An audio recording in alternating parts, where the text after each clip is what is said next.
আজকে আমি তোমাদেরকে বানিয়ে দেখাচ্ছি এয়ার ফ্রায়ারে কিভাবে তোমরা মাছ ভাজা করবে, যেটা কিন্তু একদম কম তেলে হয়ে যাবে। তার জন্য এখানে পেঁয়াজ, আদা, রসুন, কাঁচা লঙ্কা এটাকে আমি বেটে নিয়েছি। মাছের পরিমাণ অনুযায়ী এটা নিতে হবে।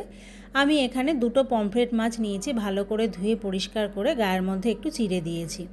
এবার একটা ছড়ানো থালার মধ্যে নিয়ে নিচ্ছি কিছু মশলা।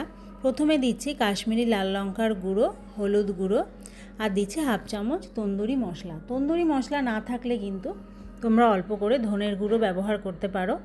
আর দিয়ে দিচ্ছি আদা রসুন পেঁয়াজের পেস্টটা। আর এখানে দিতে হবে 1 চামচ বেসন, আর প্রয়োজন মতো লবণও দিতে হবে। দিয়ে এর মধ্যে 1 চামচ সরষের তেল দিয়ে এই মশলাটাকে ভালো করে আমি মাখিয়ে নেব। আমার রান্নার ভিডিও তোমাদের যদি ভালো লাগে অবশ্যই কিন্তু আমার কুকিং চ্যানেলটাকে সাবস্ক্রাইব করো, একটা লাইক শেয়ার করে দিও, এতে আমি আরও নতুন নতুন ভিডিও দেওয়ার উৎসাহ পাবো। দেখো এভাবে মশলাটাকে ভালো করে মাখিয়ে নিয়েছি। এখন এর মধ্যে আমি মাছগুলোকে দিয়ে দিচ্ছি। মাছগুলোকে দিয়ে মাছের গায়ে কিন্তু মশলাগুলোকে ভালো করে মাখাতে হবে। বিভিন্ন মাথার ভেতরে, পেটের দিকে, মাছের বিভিন্ন জায়গায় মশলাটাকে ভালো করে লাগিয়ে দিতে হবে। দিয়ে এভাবে আমি মশলাটা মাখিয়ে প্রায় 1 ঘন্টা মতো মাছটা রেখে দিয়েছিলাম। দেখো ঠিক এভাবে রেখে দিলাম।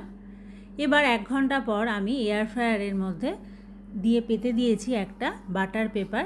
তার মধ্যে এভাবে আমি মাছটাকে রেখে দেব। ওপর থেকে একটু মশলা লাগিয়ে দিচ্ছি, কিন্তু খানিকটা মশলা আমি রেখে দেব, কারণ পরে মাছটাকে উল্টো করে দিয়ে অন্য পিঠেও আরেকটু মশলা মাখাতে হবে।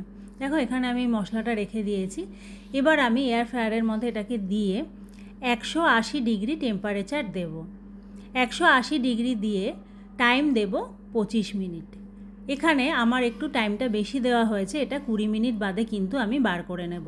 20 মিনিট পরে দেখো 20 মিনিট পর এখানে মাছটাকে কিন্তু খুব আস্তে করে উল্টে দিতে হবে। বাকি যে মশলাটা আছে সেটা ওইভাবে লাগিয়ে দিয়ে আরও 20 মিনিট ওই একই টেম্পারেচারে এটাকে প্রিপেয়ার করতে হবে। পমফ্রেট মাছ ছাড়াও যে কোনো মাছ তোমরা এভাবে রান্না করতে পারো, যেটা কিন্তু একদম কম তেলে হয়ে যায়, খুব স্বাস্থ্যকর আর খেতেও কিন্তু খুব ভালো হয়।